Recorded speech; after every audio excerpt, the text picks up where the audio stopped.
வணக்கம். சரி, முக்கியமான விஷயம் நான் பகிர்ந்துக்கிறேன். இந்த நாவு சொன்னல, நாக்கு, வாய், சரிங்களா? இதில் வந்து நிறைய கூட்டம் அழிஞ்சு போய்கிட்டு இருக்கு. பிரச்சனை தேடி போய்கிட்டு இருக்கு. தெரிஞ்சே பிரச்சனையை தேடி வாங்கி காசு கொடுத்து குடிச்சிக்கிட்டு இருக்கு. என்னது அது? நான் சொல்கிறது அது இல்லை, அது தப்பாக எடுத்துக்காதீங்க. அது குடிக்கிறவங்க குடிச்சிக்கிட்டு இருங்க, அது உடனே எல்லாத்தையும் அழிச்சிரும். சரி, சாப்பிடுவது எப்படி சாப்பிட்றது? சாப்பிட்றதுக்கு முன்ன ஒரு முடக்கு தண்ணி பருகுங்க. ஒரு முடக்கு நீ குடிக்க வேண்டியதில்லை, ஏன்னா நினச்சிக்கணும். ஓகே, தொண்டையை கொஞ்சம் நினச்சிக்கணும். சாப்பிட்டு இருக்கும்போது நடுவில் வந்து விக்கல் வந்துச்சோ, இல்லை பொறை ஏறிச்சோ, இல்லை சொக்கிங் அடைச்சிச்சோ, நீங்கள் என்ன பண்ணணும்? ஓகே, கொஞ்சம் தண்ணியை குடிச்சிங்க.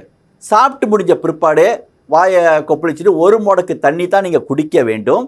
அதோட அரை மணி நேரம் சென்று தான் நீங்கள் தண்ணி பருகணும். எந்த தண்ணி? ஐஸ் தண்ணி நல்லது தானே? சரி தானே? ரொம்ப நல்லது ஐஸ் தண்ணி, சரிங்களா? எங்கெங்கே போய் கற்றுக்கிட்டீங்க? இப்போ ஒரு கல்யாண ஃபங்க்ஷனில் போனால் ஐஸு, இதை நான் வந்து என்னோடய மின்னல் எஃப்எம்ல நான் பேசியிருக்கேன். கல்யாண ஃபங்க்ஷனில் போனால் ஐஸு, எங்கே போனாலும் ஐஸு. பிள்ளைங்களுக்கு கூட்டிகிட்டு போகிறாங்க, அதாவது ரெஸ்டாரண்ட், உணவு இடத்துல போயிட்டு என்ன கேட்குறாங்க? ஜூஸு. சாப்பிட்டோன்னு பிள்ளை ஜூஸ் குடிக்குது. இது யார் இந்த கோளாறு பண்ணுறது? தாய் தகப்பன். ஏன்னா தாய் தகப்பனுக்கு கொஞ்சம் குறைவாக இருக்குது, சரிங்களா? நீங்கள் என்ன வேணால் படிச்சிருங்க, சரிங்களா? அந்த மாதிரி பழக்கத்தை பழக்கக்கூடாது. ஓகே, ஆட்டு கறியை கொஞ்சம் எடுத்து ஐஸ் தண்ணியில் வச்சு, ஓகே, இன்ஸ்டன்ட் நீங்கள் பாருங்கள், அது அப்படியே கெண்டல் மாதிரி பிடிக்கும், சரிங்களா? ரொம்ப டேஞ்சரஸுங்க. வயிறு வந்து பிரச்சனைகள் அதிகமாக உண்டாக்கும். சாப்பிட்ற முறை எப்படி எடுத்துக்கிட்டிங்கன்னா, அறுசுவை உணவு, 6 சுவை. எந்த உலகத்தில் 7வது சுவை இருந்தால் சொல்லுங்கள், அந்த நாட்டில் நான் போய் சாப்பிட்றேன். அப்படி ஒரு சுவை கிடையாது. சப்ஜஸ்பரம் மொத்தம் வந்துட்டு 7. சரிகமா பதனிசா, சனிதப்பா பதனிசா.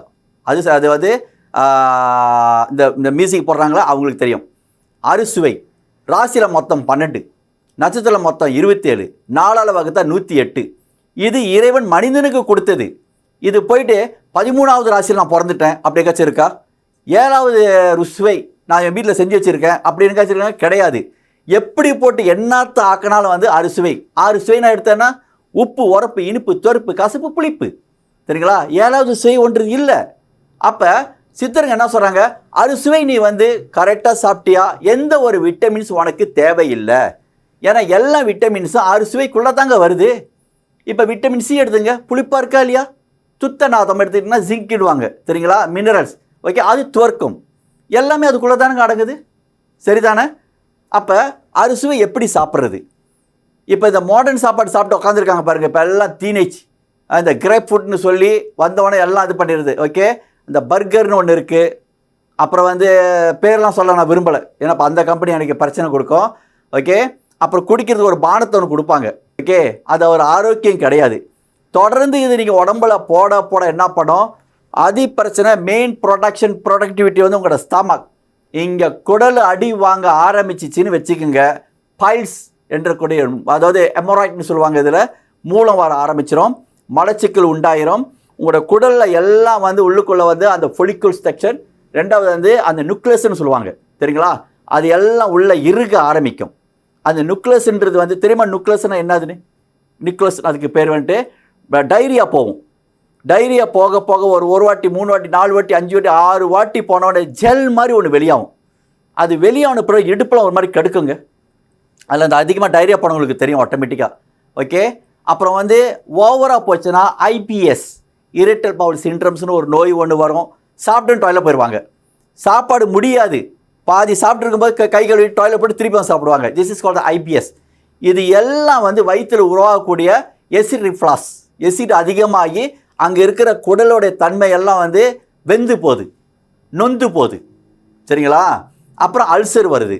ஸோ இதெல்லாம் நீங்கள் சாப்பிட்ற சாப்பாடோடைய லைஃப் ஸ்டைல், அதை கொஞ்சம் மாற்றுங்க.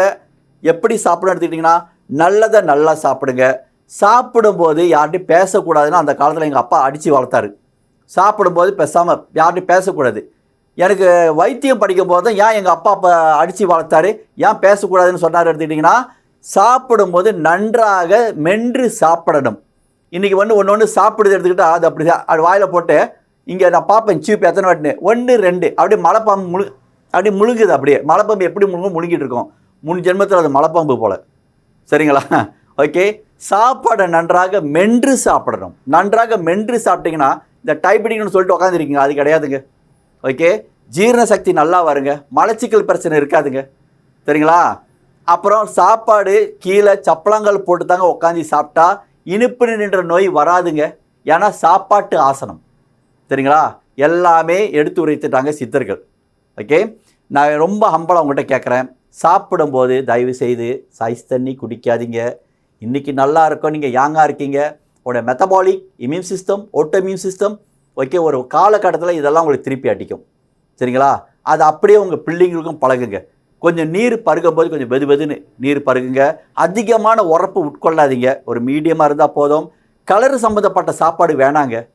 கலரு அது நாங்கள் தண்டிரினா சோப்பாக தான் இருக்கணுமாங்களா? சாப்பிட்டு முடிஞ்சாலும் கையை பார்த்தா மருதனை போட்ட மாதிரி இருக்குது. தேவையா அந்த கலரு? அந்த கலர் போவது எங்கே? கொஞ்சம் சொல்லுங்கள் பார்க்கலாம். எல்லாம் உங்கள் கிட்னியை தாங்க ஃபில்டர் பண்ணிட்டு நிற்கிது. சரிங்களா? இப்போ நிறைய பேர் கிட்னி ஃபெயிலியர் ஆகிட்டு வராங்க, சாப்பிட்ற மருந்து அதெல்லாம்.